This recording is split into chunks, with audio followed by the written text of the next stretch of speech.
आप देख रहे हैं सिटी न्यूज झारखंड।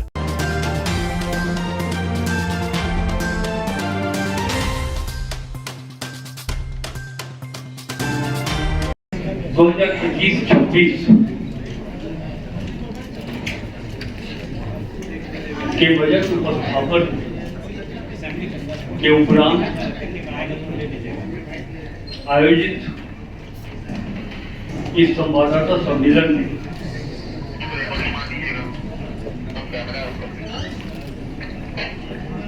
मंच पर उपस्थित वित्त सचिव श्री प्रशांत कुमार जी, योजना सचिव श्री मुकेश कुमार जी, विशेष सचिव वित्त श्री अमित कुमार जी, विशेष सचिव योजना श्री राजीव रंजन जी और बजट ऑफिसर सह संयुक्त सचिव वित्त श्री चंद्रभूषण प्रसाद जी। प्रिंट और इलेक्ट्रॉनिक मीडिया के सभी सम्मानित प्रेस प्रतिनिधिगण, बजट उपरांत इस संवाददाता सम्मेलन में मैं अपनी ओर से, राज्य सरकार के विभिन्न विभागों की ओर से और राज्य सरकार की ओर से आप सबों का हार्दिक अभिनंदन करता हूं। विस्तार से हम लोगों ने बजट में चर्चा की है बजट प्रस्तुत करते समय, लेकिन कुछ बुलेट पॉइंट्स पर हम आपका ध्यान चाहेंगे कि 2025-26 का जो अनुमान है, आर्थिक विकास दर 7.5% और वो भी कांस्टेंट प्राइस पर। जीडीपी रेशियो 27.3% और हमारा जो रेवेन्यू इनकम होगा वो 61,056.12 करोड़ और इस राजस्व की जो प्राप्ति अनुमानित है उसमें स्थापना और योजना में कैसे खर्च होंगे वो मैं आपको बताता हूँ। स्थापना एवं योजना व्यय का जो अनुपात होगा वो 37 स्थापना में और 63 स्कीम हेड में प्रावधान किया गया है राशि के व्यय होने का।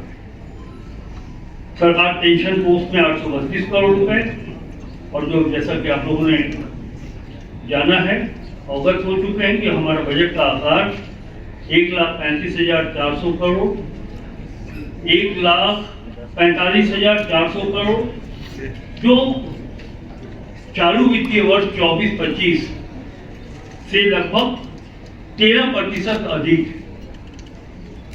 हमारा जो रेवेन्यू एक्सपेंडिचर है वो 1,10,636 करोड़ और जो कैपिटल इन्वेस्टमेंट है, कैपिटल एक्सपेंडिचर है, पूंजीगत व्यय है 34,763.3 करोड़ और जो फिजिकल डेफिसिट है, राजकोषीय घाटा 11,253.44 करोड़ रुपए।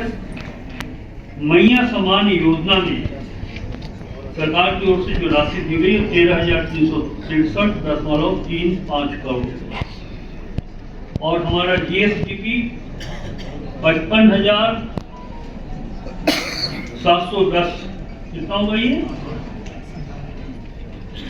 5,57,101 करोड़। ये एक सार है जो हमने 25-26 के बजट में जिसका उल्लेख भी है और उसका एक संक्षिप्त विवरण हमने आपको बताया है। और 2-4-5 मिनट और विषयों पर हम आपका ध्यान देते हैं खंडिकावार कि हमारा आर्थिक विकास दर 19-20 में राज्य का आर्थिक विकास दर 1.1% था।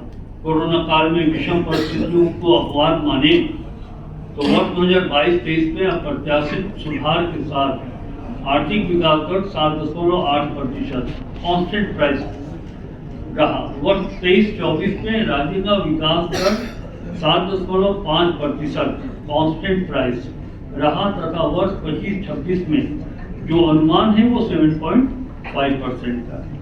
डेब्ट जीडीपी रेशियो बेहतर वित्तीय प्रबंधन के द्वारा 22-23 में राजकोषीय घाटा को 1.1% रखने में सफलता हासिल की गई है। इसके फलस्वरूप राज्य का डेब्ट जीडीपी रेशियो में सुधार हुआ है।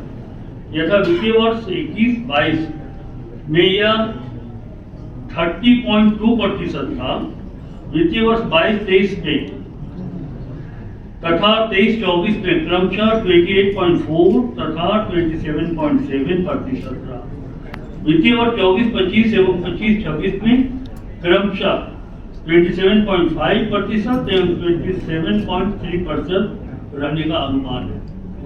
हमारे जो रेवेन्यू इनकम है, राजस्व आय, स्टेट का ओन टैक्स, स्टेट का ओन नॉन टैक्स ने उत्तरोत्तर वृद्धि हासिल की है। वर्ष 2019-20 में राज्य के स्रोत से कुल राजस्व आय 25,521 करोड़ रुपए थी, जो वित्तीय वर्ष 2023-24 में बढ़कर 41,429.88 करोड़ रुपए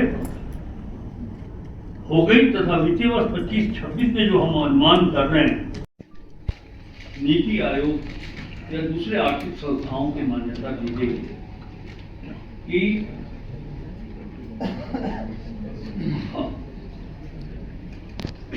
जो अधिकतम सीमा निर्धारित की गई है 3% का जो बजट का आधार है, तो झारखंड 2.02 पर स्टैंड कर रहा है। और मैं समझता हूं कि किसी भी इकोनॉमिक्स से अगर आप लें या फिर आप भी अर्थशास्त्र के अच्छे ज्ञान रखते हैं, तो वो अधिकतम जो सीमा है उससे झारखंड बहुत ही पीछे, 1% के आसपास पीछे। तो हमारा जो राजकोषीय घाटा है, ये झारखंड सरकार के वित्तीय प्रबंधन का ही प्रभाव है कि राजकोषीय घाटा जो है सो हम लोगों ने वो अधिकतम सीमा से नीचे रखा है। केंद्र सरकार की भी यही मान्यता है कि आप बहुत अधिक राजकोषीय घाटा, कई आप देखेंगे देश के कई ऐसे राज्य हैं, मैं उन राज्यों का नाम नहीं लूंगा, लेकिन आप देखेंगे कि वहाँ फिस्कल डेफिसिट बहुत ज्यादा है। लोगों ने ऋण लिया, बहुत सारा काम कर दिया, ऋण लिया तो भारत सरकार ने भी ये माना कि साहब एक सीमा तो होनी चाहिए ऋण लेने की, इससे अधिक आप नहीं जा सकते, और वो सीमा 3% पर निर्धारित किया गया। तो झारखंड को 2.02 पर ही है। इसलिए मैं कह रहा हूँ कि ये जो कुशल वित्तीय प्रबंधन का ही परिणाम है कि राजकोषीय घाटा विद लिमिट है हमारा। और आप कंट्री का रैंकिंग देख लीजिएगा तो मैं समझता हूँ कि फिस्कल प्रूडेंस में हम 1 नंबर पर।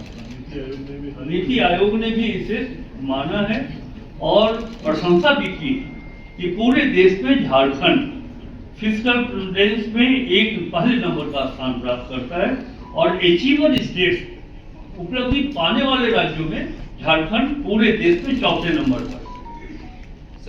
मैया सम्मान योजना के लिए कितना राशि इस बार बजट में लाए प्रदान किया गया है सर? मैंने बताया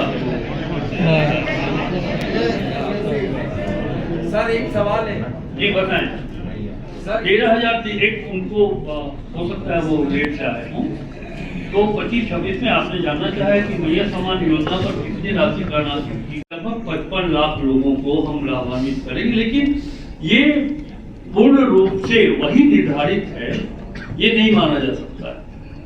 नंबर घटेंगे भी, नंबर बढ़ भी सकते हैं।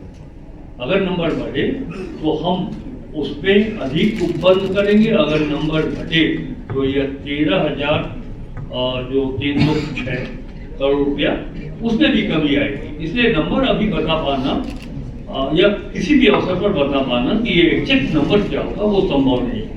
मैंने अभी सदन में कहा कि 10-15 दिन पहले मैं गया था दिल्ली, और इसी उद्देश्य से गया था। मैंने वित्त मंत्री जी से भी बात की थी, और हमारी बातचीत माननीय श्री जी किशन रेड्डी जी जो कोयला विभाग के मंत्री हैं, उनसे भी हमने मुलाकात किया, और एक लेकिन मेमोरेंडम के साथ उनसे आग्रह किया कि ये राशि झारखंड की बची है, झारखंड खनिज और वन संपदाओं से परिपूर्ण जरूर है, लेकिन हमारे यहाँ आज भी गरीबी है, लोग आज भी आर्थिक और सामाजिक रूप से काफी कमजोर है। तो उन्होंने मेरे सामने तो ये स्वीकार किया, कहा कि जो भी राशि है, मैं मानता हूँ कि राशि है, झारखंड का पैसा है, वो पैसा हमारा नहीं है, झारखंड का जो पैसा है वो झारखंड को मिलना चाहिए।